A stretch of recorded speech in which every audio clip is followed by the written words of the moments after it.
A human from the plane of Dominaria has aged gracefully along with the Magic the Gathering game. She has witnessed pivotal moments on Terisiar, her birthplace, during the Ice Age saga.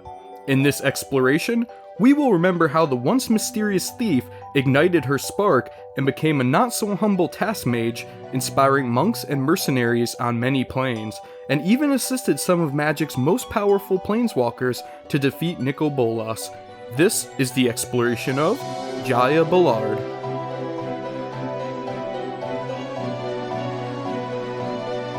Not much is known from the early years of JAYA Ballard. The character was shrouded by mystery, only known as a thief. In a robbery gone wrong, JAYA attempted stealing an item from the private chambers of Archmage Eternal Jodah, but was unsuccessful and caught by the powerful wizard. Sensing powerful magic capabilities with JAYA, Jodah invited JAYA to study at the School of the Unseen. Her time there would not last long, as after she learned a few spells, JAYA decided she wanted to try and make a living as a task mage. During her travels through the plane, she assisted Kolbjorn and received an amulet capable of summoning Freyalise for her help. JAYA was also instrumental in defending a Sheldorn village from an attacking Lurgoyf. During the events of Eternal Ice, Jodah had disappeared, but JAYA traced his location to Tesserhorn and confronted him. Jodah had been drugged with a Fintorn pollen, causing him to become confused. The necromancer, better known as Lim-Dul, insisted Jodah was a summoned copy of the original Jodah, and this is why Jodah's memory was hazy. He lies to Jodah and insists he can unsummon him at will and send him into oblivion. When JAYA confronts Jodah, she reveals he is not a summoned being and has been drugged by the pollen to manipulate his mind.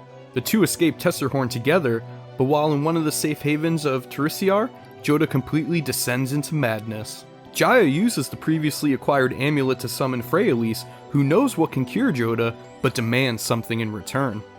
JAYA travels to Krav to obtain Jodah's mirror. The artifact was obtained by JAYA after she steals it from Gusta Epsadaughter. JAYA uses the mirror to finally cure Jodah of his eternal suffering.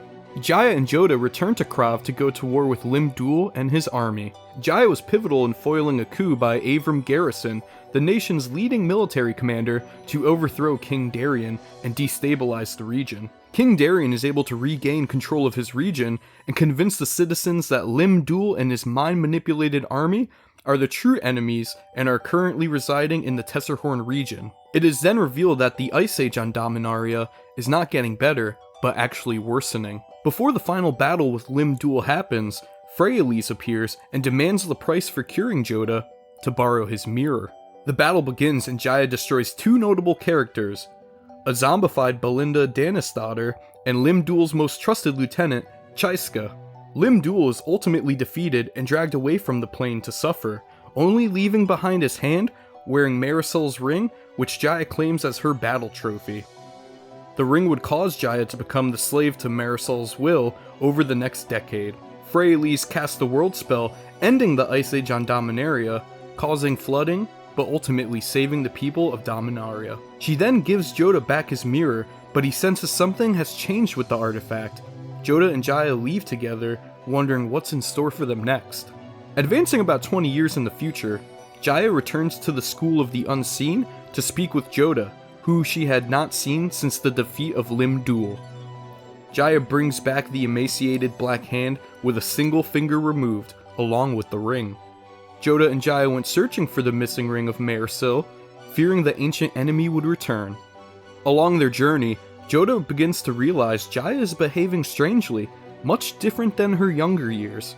Originally, JAYA intended on offering the ring to Jodah as a way to help him, but instead she donned the ring, and the spirit of Marisil the Pretender infected her mind.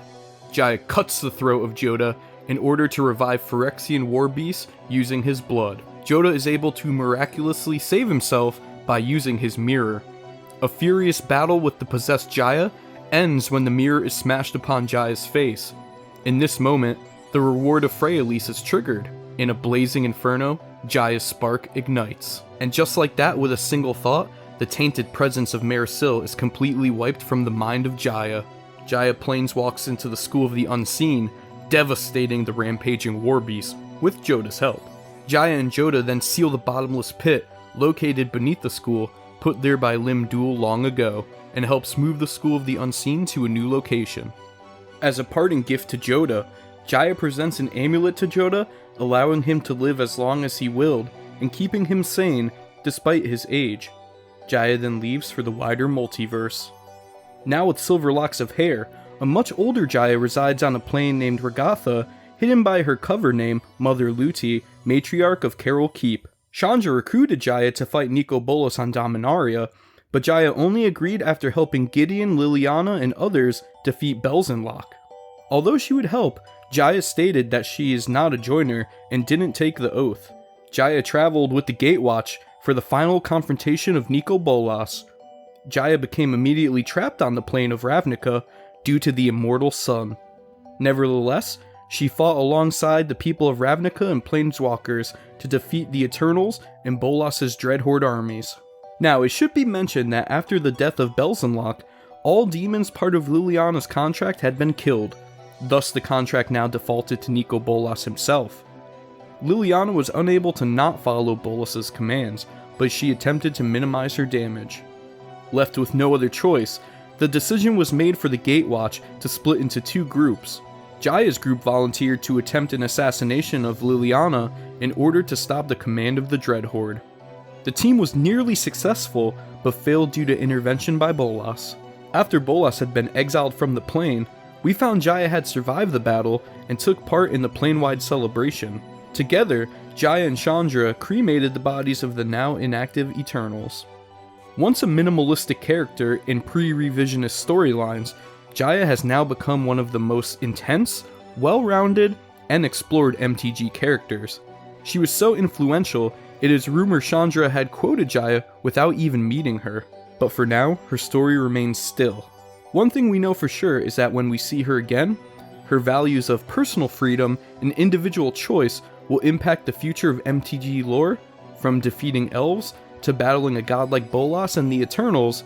This was the exploration of Jaya Ballard. Hey guys, thank you for watching another ExpLOREation video. Guten Tag to all my German viewers, which somehow was my second biggest base besides the United States. Let me know what you guys want to see in a future video, but please, if you could do me a giant favor, share this video and subscribe. It helps out a ton, and it's been motivating me to push out even more content and get you guys some videos that you want to watch.